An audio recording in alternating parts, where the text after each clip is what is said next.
Buenos días y buenas tardes. Mi nombre es Emilio Antonio Núñez. Tengo el privilegio de ser uno de los pastores aquí en la Iglesia Bautista de Bell Gardens. Y estamos continuando nuestra serie de las cenizas. Y estamos otra vez de regreso a una crisis del virus de corona, de COVID-19. Y California es uno de los estados peores. Y yo tengo una tendencia a estar viendo estadísticas y no quiero hacer de menos la pérdida de aún una vida, especialmente si tú has perdido a un ser querido a esta enfermedad. Pero cuando vemos el panorama en grande, para los que hemos vivido un poco de tiempo, sabemos que hay tragedias en nuestro pasado y no muy lejano, que son peores de lo que estamos pasando en estos momentos. Sabemos que hay cosas que ocurren periódicamente en la historia, que son trágicas. Y lo más probable es que estamos acercándonos a una de las crisis económicas más terribles que hemos pasado en memoria. Creo que peor aún que la Gran Depresión de los 1930s. Y no quiero hacer político toda esta cosa porque estamos aquí tratando con vida humana y la experiencia humana. Pero sí necesitamos orar. Y si ustedes recuerdan, el primer concepto para recuperar de tragedia es de orar por nuestros líderes políticos y religiosos. Así que oremos. Padre, nos encomendamos en tus manos y encomendamos en tus manos a nuestros líderes políticos, al presidente de nuestro país, al gobernador aquí en California, y para los que están escuchando de otro estado, pedimos que ellos encomienden a sus gobernadores en tus manos. Hemos aprendido de tu palabra el miércoles que podemos pedirte a ti la capacidad de hacer decisiones correctas, de recibir buena información para hacer esas buenas decisiones. Así que te estamos pidiendo, Padre, que le des a nuestros líderes políticos la información correcta para que puedan tomar buenas decisiones y decisiones correctas. Tristemente, Padre, es parte de la experiencia humana que la muerte ocurre y no siempre podemos controlar eso, con la excepción de aborto y homicidio, que es algo que los humanos hacen a propósito y es trágico.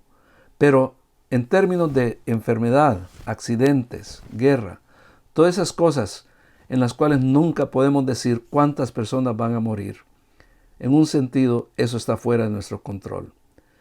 Y cada muerte sí es trágica y nuestro corazón se une a las personas que han perdido a un ser querido con esta enfermedad de COVID-19.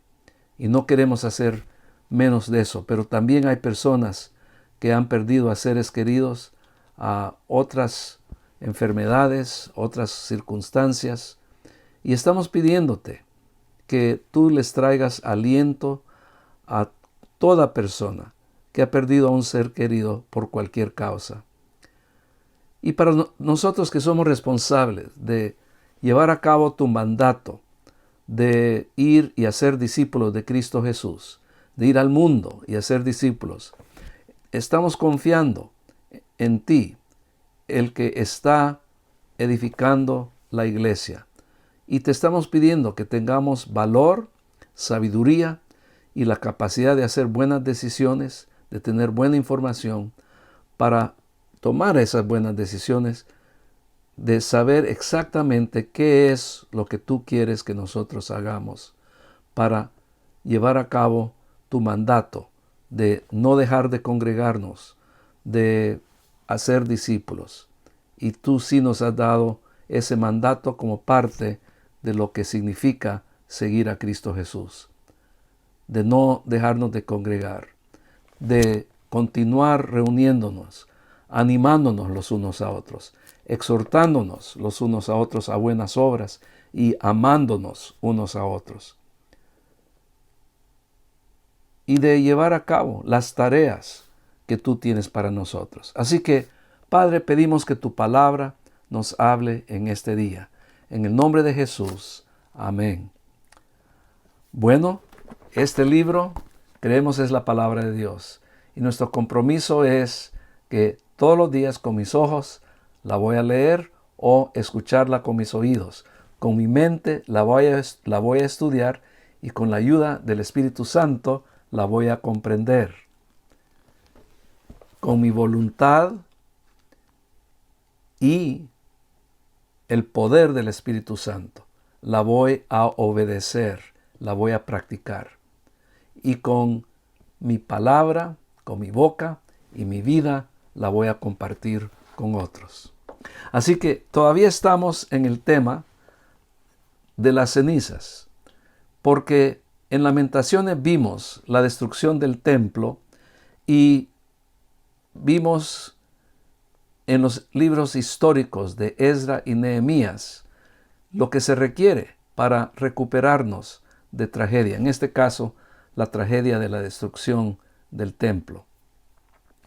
Esdras enfoca en reedificar el templo y la renovación espiritual del pueblo de Dios después de que han terminado de edificar el templo. Nehemías trata con la reedificación de los muros de la ciudad de Jerusalén. Y nosotros hemos llegado a un punto en nuestros libros históricos de Esdras y Nehemías en el cual llegamos a un evento importante, la llegada de Esdras a la ciudad de Jerusalén, Esdras el sacerdote. Y yo quiero darles un recordatorio rápido, y comienza con la fecha 538. ¿Recuerdan? En el capítulo 1 de Esdras, Ciro hace la proclamación que pide que los que pertenecen a la tribu de Judá en Babilonia regresen a Jerusalén para reedificar el templo. Y en nuestro estudio de reedificar el templo, descubrimos que los enemigos de las tierras los desaniman y al fin logran de que dejen de construir el templo por aproximadamente 16 años. Pero otra vez comienzan a trabajar. Dios les manda a Ageo, Zacarías, que es lo que hemos estado estudiando, para reanimarlos y terminan el templo en el año 515 antes de Cristo. 515 años antes de que Cristo venga a la escena.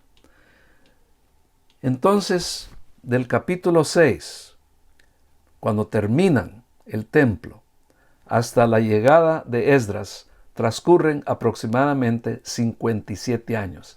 Del 515 antes de Cristo al 458 antes de Cristo transcurren, más bien dicho, 57 años. Así que pudiéramos decir que entre el capítulo 6 de Esdras y el capítulo 7 hay un espacio de 57 años. Y para mí es interesante ver qué es lo que ocurre en esos 57 años. Ahora, yo he vivido 68 años y yo he visto qué rápido pueden ocurrir las cosas en asunto de 50 años. Así que no está fuera de lo posible la descripción que tenemos en Esdras de lo que ocurre en el pueblo de Jerusalén y Judá después de que terminan de reedificar el templo. Y yo diría que el tema de hoy, en parte, tenemos que llamarle que cuando hemos terminado un proyecto de Dios, no descansen, manténganse en guardia. Cuando han terminado un proyecto de Dios, no descansen, manténganse en guardia. Porque vamos a hacer una conexión aquí, ¿verdad? Entre lo que pasa al final del capítulo 6, lo que nos dice cuándo han terminado de construir el templo. Y aquí tenemos esa descripción en el 6, 19 al 20. Y vamos a hacer una conexión entre esa descripción y lo que ocurre 57 años después. Así que aquí en el capítulo 6, 19 al 20, dice lo siguiente: los desterrados celebraron la Pascua el día 14 del primero, ya que los sacerdotes y los levitas se habían purificado juntamente, todos ellos estaban purificados. Entonces mataron el cordero de la Pascua para todos los desterrados, tanto para sus hermanos, los sacerdotes, como para sí mismos. Así que todos se habían purificado. Cuando se había terminado el templo, seguimos leyendo aquí en la descripción, del 21 al 22, comieron la Pascua los hijos de Israel que habían vuelto del destierro, y aquí quiero leer despacio, y todos aquellos que se habían apartado de la impureza de las naciones de la tierra para unirse a ellos, para buscar al Señor, Dios de Israel. Y con gozo celebraron por 7 días la fiesta de los panes sin levadura, porque el Señor los había llenado de regocijo y había vuelto hacia ellos el corazón del rey de Asiria para animarlos en la obra de la casa de Dios, el Dios de Israel. Así que si toda la historia terminara aquí, pudiéramos decir: gloria a Dios, han regresado a caminar con el Señor, están haciendo lo que tienen que estar haciendo. ¿Y qué no es eso maravilloso?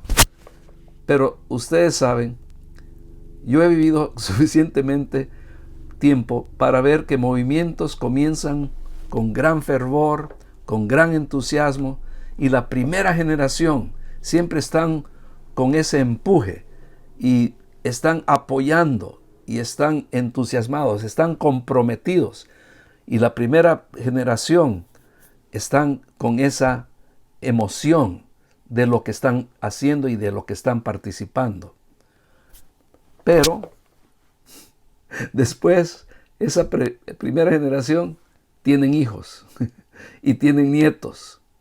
Y lo triste es que los hijos no parecen estar tan comprometidos con el mismo fervor, no están comprometidos, no están convencidos de la misma visión que el grupo original tenía. No quiero nombrar nombres, pero a final de los 60s y a los principios de los 70s, yo visitaba una iglesia aquí en el sur de California que estaba comenzando, y era un lugar maravilloso de visitar porque abrían sus puertas y le daban la bienvenida a cualquiera que quisiera venir a su iglesia. Y la iglesia, por estar cerca de la playa, permitía que si uno quería llegar descalzo con arena entre los dedos de los pies, no había ningún problema. Lo invitaban y lo aceptaban. Y en ese tiempo, por supuesto, yo era un joven, y para mí era una experiencia maravillosa de reunirme con el pueblo de Dios sin tener que vestirme, ponerme corbata. Para mí era una experiencia que me liberaba, me sentía libre, ¿verdad? Y todos estaban tan entusiasmados. Y bueno, la palabra eufóricos, ¿verdad? De tan contentos que estaban. Y muchas personas estaban viniendo al conocimiento de Cristo Jesús. Y ese movimiento comenzó a tener influencia mundial. Mucha de la música que gozamos en los 70s, 80s y aún hasta el día de hoy salieron de ese movimiento.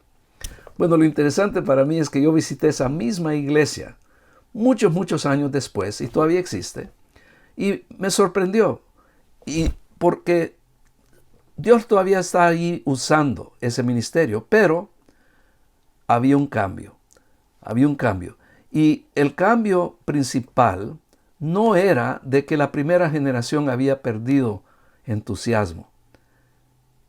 La primera generación todavía quería agarrarse de la emoción que habían tenido al final de los 60s y los 70s. Pero lo que sí había cambiado es que sus hijos y sus nietos no tenían o no tienen el mismo nivel de emoción y compromiso. La gente cambia. Y a veces la primera generación cambia. Yo esperaría que algunos de la primera generación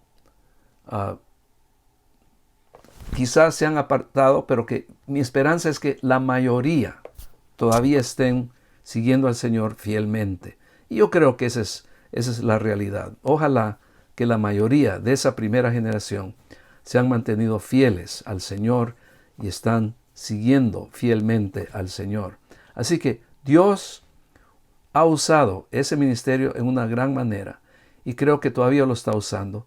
Pero es mi observación que la segunda y tercera y quizá ahora cuarta generación ya no tienen el mismo nivel de emoción, de compromiso y visión de lo que Dios quiere que hagan. La iglesia se ha convertido un poco menos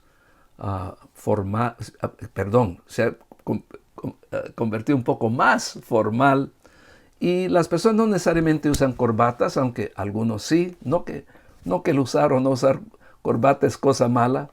Yo uso corbata cuando predico y tengo la teoría que un pastor debe de vestirse como los que dan las noticias en la televisión. Y cuando uno enciende la televisión uno se da cuenta que el que está dando las noticias se viste bien con corbata. Y yo hago lo mismo cuando estoy en el edificio de la iglesia y de vez en cuando lo hago aquí en casa. Pero ahorita, por supuesto, no lo estoy haciendo. Estoy en casa y no me molesta usar o no usar corbata. Repito, usar o no usar corbata no es lo que mide tu espiritualidad. Dios no ve lo de afuera. No es lo de afuera que indica si somos espirituales o no. Aunque yo les voy a decir algo. Higiene, verse más o menos bien, pueden hacer de adentro para afuera. Si estamos bien con el Señor y queriendo agradar a Dios, vamos a querer amar al pueblo de Dios. Y parte de lo que es amar al pueblo de Dios es tener el respeto de que tenemos buena apariencia. Bueno, miren, mi punto en todo esto que he estado diciendo es que de una generación a otra las cosas pueden cambiar. Y aquí en Esdras, del capítulo 6 al capítulo 7, 57 años transcurren y han habido muchos cambios. Al final del capítulo 6, ¿recuerdan? Les dije, los sacerdotes y los levitas se habían purificado, se habían separado de las impurezas de las naciones de la tierra y celebraron la Pascua, celebraron la fiesta del pan sin levadura. Estaban caminando con el Señor y estaban haciendo lo que tenían que hacer. Adelantemos rápidamente 57 años. Las cosas cambian. Ahora, aquí en el capítulo 7, cuando comienza la historia de Esdras, vamos a descubrir que Esdras era un erudito. ¿Qué es un erudito? Alguien que conoce mucho de las Escrituras, que conocía la ley de Moisés, la conocía requete bien y estudiaba la ley de Jehová, la practicaba y la ponía en práctica en su propia vida y la compartía. Y esto ha sido la base para nuestros estudios de miércoles en la noche, porque es mi opinión que Esdras es uno de los mejores ejemplos de alguien que usa las Escrituras en una manera correcta. La aprendía, la estudiaba y la mano de Dios estaba sobre su vida. ¿Qué es la mano de Dios de bendición? Es la mano de provisión, la mano de protección y de dirección. Y en todos estos capítulos, del capítulo 7 a 10, en varias ocasiones nos encontramos esa frase. Por ejemplo, aquí en la segunda parte del versículo 22, en el capítulo 8, en la segunda parte del versículo 22, versículo 8, nos dice lo siguiente: la mano de nuestro Dios es propicia para con todos los que le buscan, mas su poder y su ira contra todos los que le abandonan. Así que ha habido un cambio y tristemente vemos que eso ocurre en iglesias, en familias y aún en individuos. Las primeras personas que vienen al conocimiento de Cristo Jesús comprenden lo que significa confiar en Cristo. Tienen un buen entendimiento de lo que significa dar su vida a Cristo Jesús. Se encomiendan a Cristo Jesús. Así que yo estoy tomando lo que ocurre con la nación de Judá, del pueblo en Jerusalén, a la familia y aún a individuos. Porque en familias podemos observar también que esto ocurre.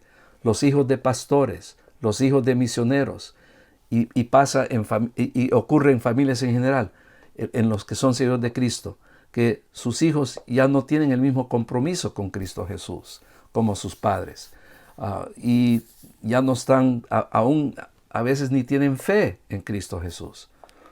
Y hoy, este día, apenas vamos a poder tocar este tema, porque vamos a cubrir este concepto de que hay cambio de una generación a otra y a veces se pierde el fervor, se pierde el entusiasmo.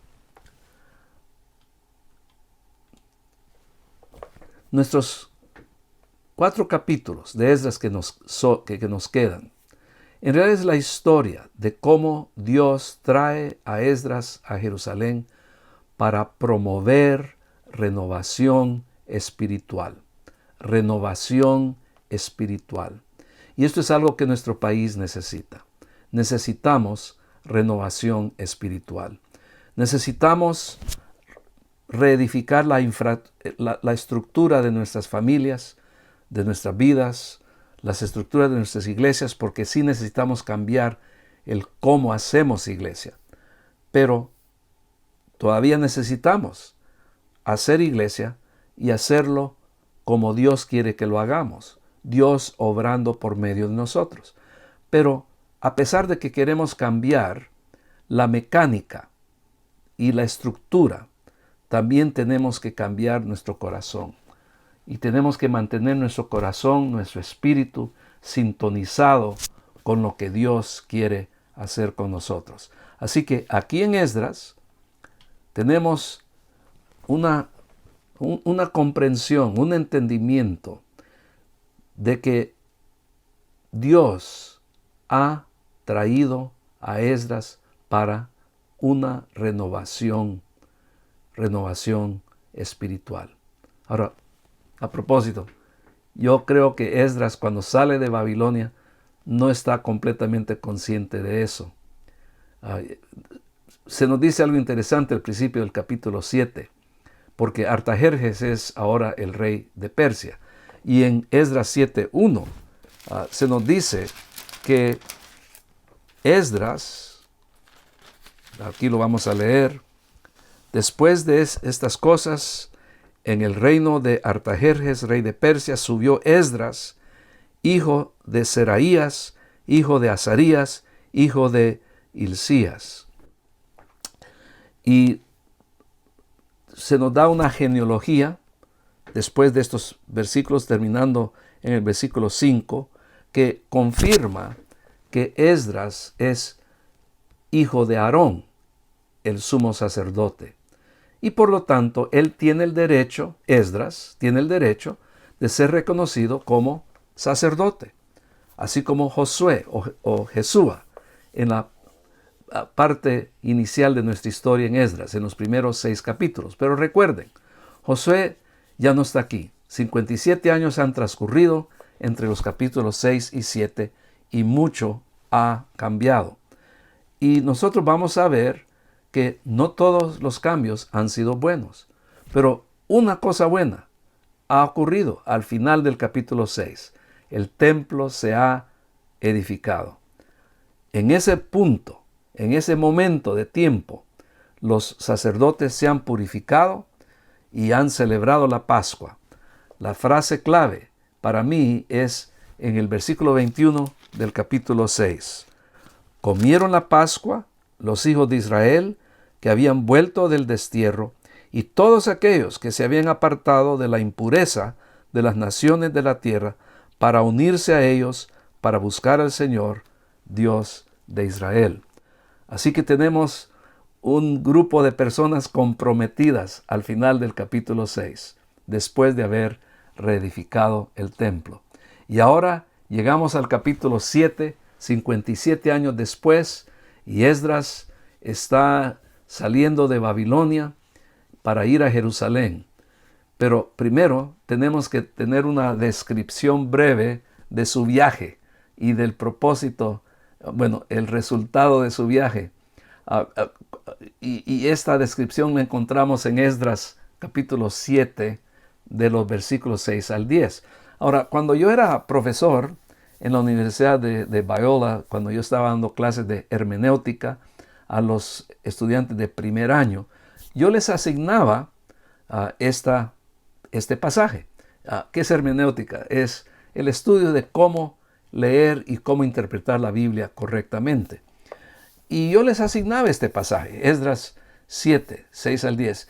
Y ellos me decían, profesor, ¿por qué nos está dando este pasaje? No tiene sentido. Y aquí está. Vamos a leer. Primero vamos a leer el capítulo 7, versículos 6 al 9. Después quiero hacer un comentario breve después de leer el versículo 9 y vamos a después leer el versículo 10. Así que aquí están esos versículos. Este Esdras subió de Babilonia y era escriba, experto en la ley de Moisés que el Señor Dios de Israel había dado, y el rey le concedió todo lo que pedía, y aquí está la frase, porque la mano del Señor su Dios estaba sobre él. También algunos de los hijos de Israel y de los sacerdotes, levitas, cantores, porteros y sirvientes del templo subieron a Jerusalén en el año 7 del rey Artajerjes. Y él llegó a Jerusalén en el 5º mes, era el año 7 del rey. Porque el primer día del mes primero comenzó a subir de Babilonia, y el primer día del mes 5 llegó a Jerusalén, pues la mano bondadosa de su Dios estaba sobre él. Y aquí, cuando leemos al final del versículo 9, donde encontramos esa frase, nos tenemos que hacer la pregunta, ¿por qué?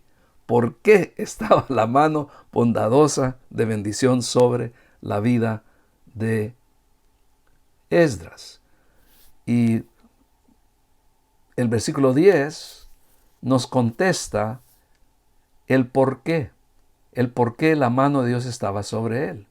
¿Y por qué estaba la mano de Dios sobre él? Su mano de provisión que da todo lo que uno necesita. Su mano de protección que protege de nuestros enemigos.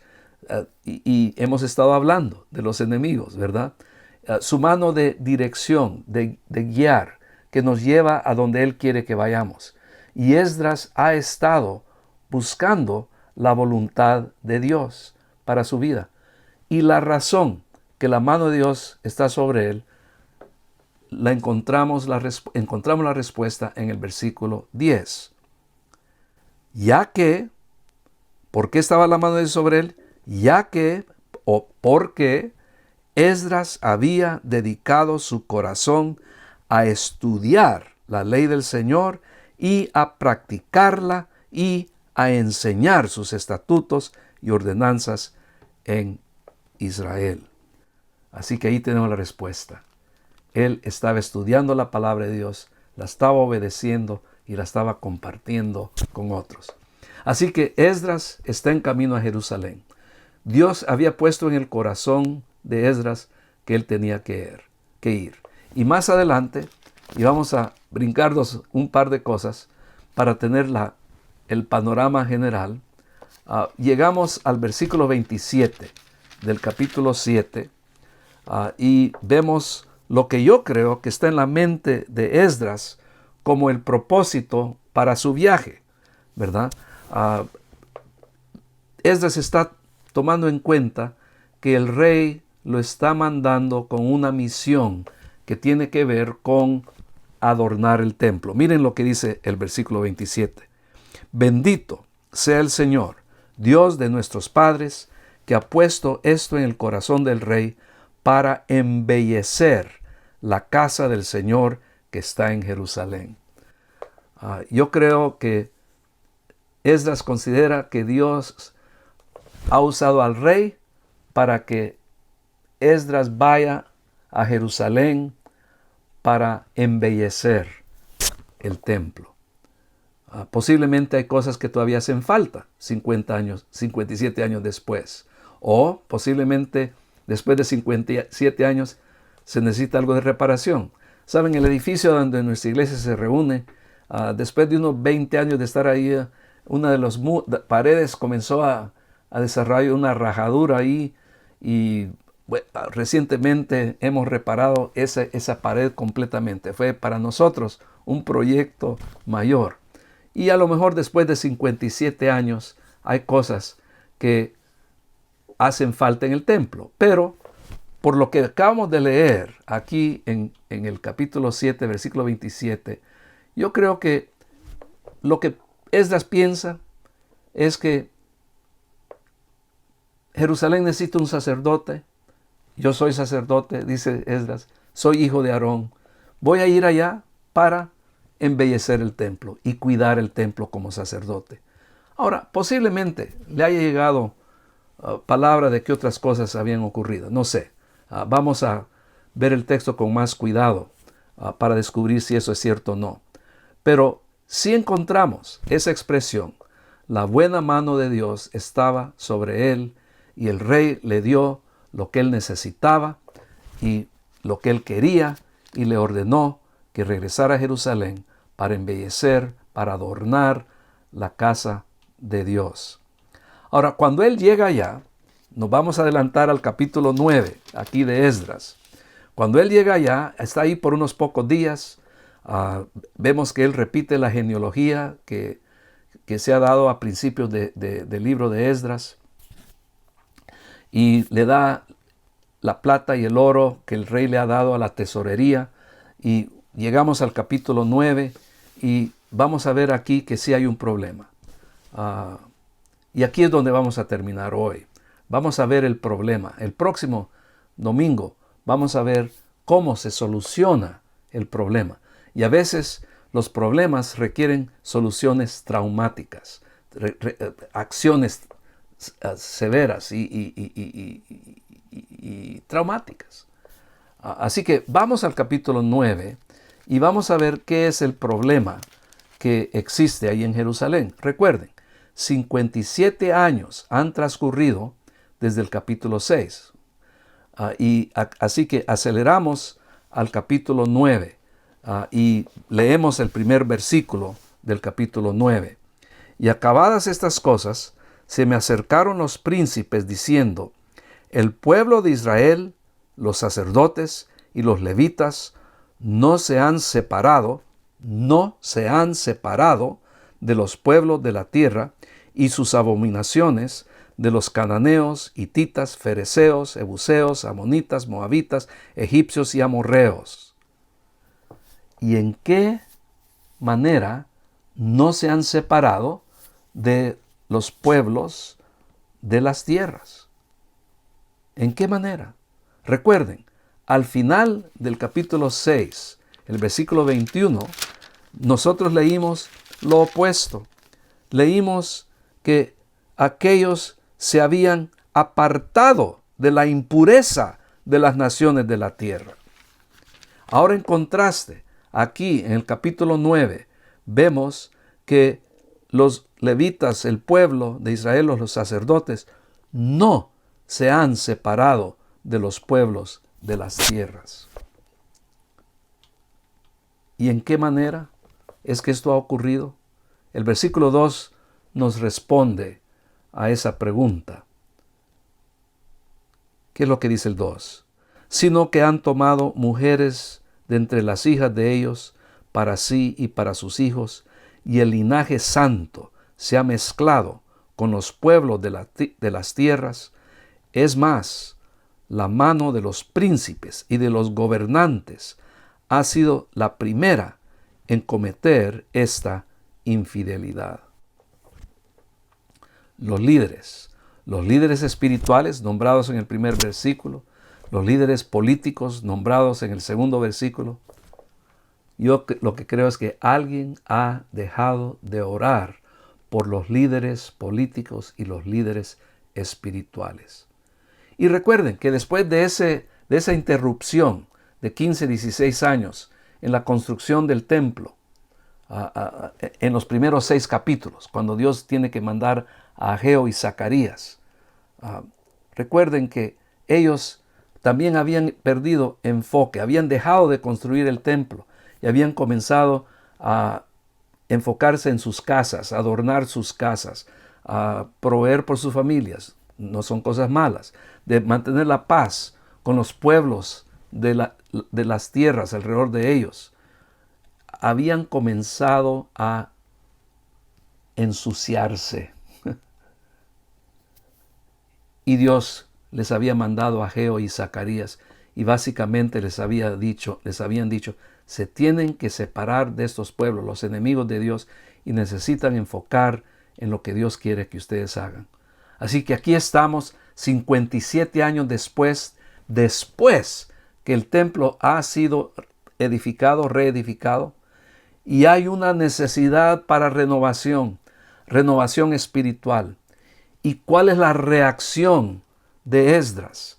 Aquí en Esdras 9, 3-4, tenemos la reacción de Esdras. Y cuando oí de este asunto, rasgué mi vestido y mi manto y arranqué pelo de mi cabeza y de mi barba y me senté atónito. Entonces se reunieron conmigo todos los que temblaban ante la palabra del Dios de Israel por causa de la infidelidad de los desterrados, y estuve sentado atónito hasta la ofrenda de la tarde.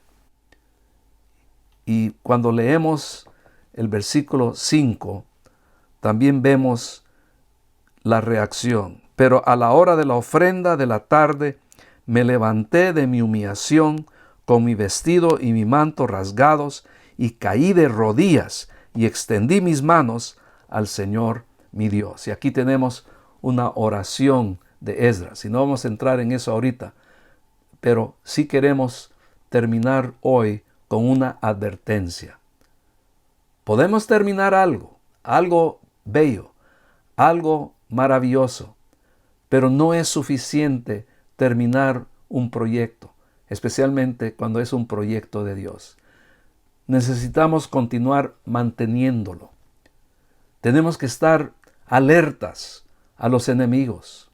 Hemos estado enfocando en los enemigos de Dios y del pueblo de Dios por 5 semanas. Los enemigos de Dios son los enemigos del pueblo de Dios. Y los enemigos de Dios y los enemigos del pueblo de Dios siempre son enemigos de los proyectos de Dios.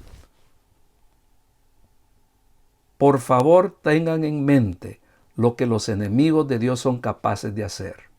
Satanás, el mundo, la carne. Necesitamos caminar en el poder del Espíritu Santo, no en el poder de la carne. Necesitamos estar conscientes de las estrategias de Satanás y sus demonios. Y necesitamos estar muy sensibles y de evaluar con crítica las opiniones del mundo que nos alejan de Dios. Ahorita los quiero dejar con esta advertencia. A lo mejor tú has estado reedificando algo bello, pero no puedes terminar cuando se acaba el proceso de reedificación. Tienes que continuar el mantenimiento y tienes que continuar teniendo, estar advertido, estar teniendo no miedo, pero precaución, estar alerta a los enemigos. Yo te encomiendo en las manos de Dios y te encomiendo a las manos de bendición de Dios sobre tu vida. Esa mano de provisión, de protección y de dirección para ti esta semana. Yo quiero que leas lo que resta del capítulo 7 a 10 de Esdras y vas a ver que se requirió acción drástica para resolver el problema que había sido causado por esa mezcla con los pueblos de la tierra pagana que no creían en el Dios verdadero. Padre, nos encomendamos en tus manos y pedimos que tu Espíritu Santo nos ayude a mantenernos fieles, firmes, en mantener la obra que tú nos has dado y de estar alertas a los enemigos que siempre están listos para atacar. Pido por cualquier persona que ha oído, que está escuchando, que todavía no sabe si va a ir al cielo o no, y pedimos que tu Espíritu Santo le dé claridad de que lo único que tiene que hacer es confiar en Cristo Jesús. Pido tu bendición, Padre, sobre cada oyente, en el nombre de Cristo. Amén. Te invitamos a las actividades de nuestra iglesia. Queremos recordarte que el martes en la noche a las 7 hay una meditación breve de parte de nuestro pastor de jóvenes. El miércoles yo tengo un estudio un poco más largo, bíblico, en inglés a las 7, en español a las 7:45. Y luego el jueves tenemos en vivo en la iglesia nuestro servicio de oración y enseñanza. El viernes a las 7, otra vez en Instagram, nuestro pastor de jóvenes a las 7:30, los jóvenes en la iglesia. Y el domingo a las 10 en YouTube y Facebook, predico en inglés. A las 11:30 predico en español. Y estamos en la iglesia, por supuesto, a las 11:30 en español, a las 10 en inglés. Que Dios les bendiga. Por favor, cuídense.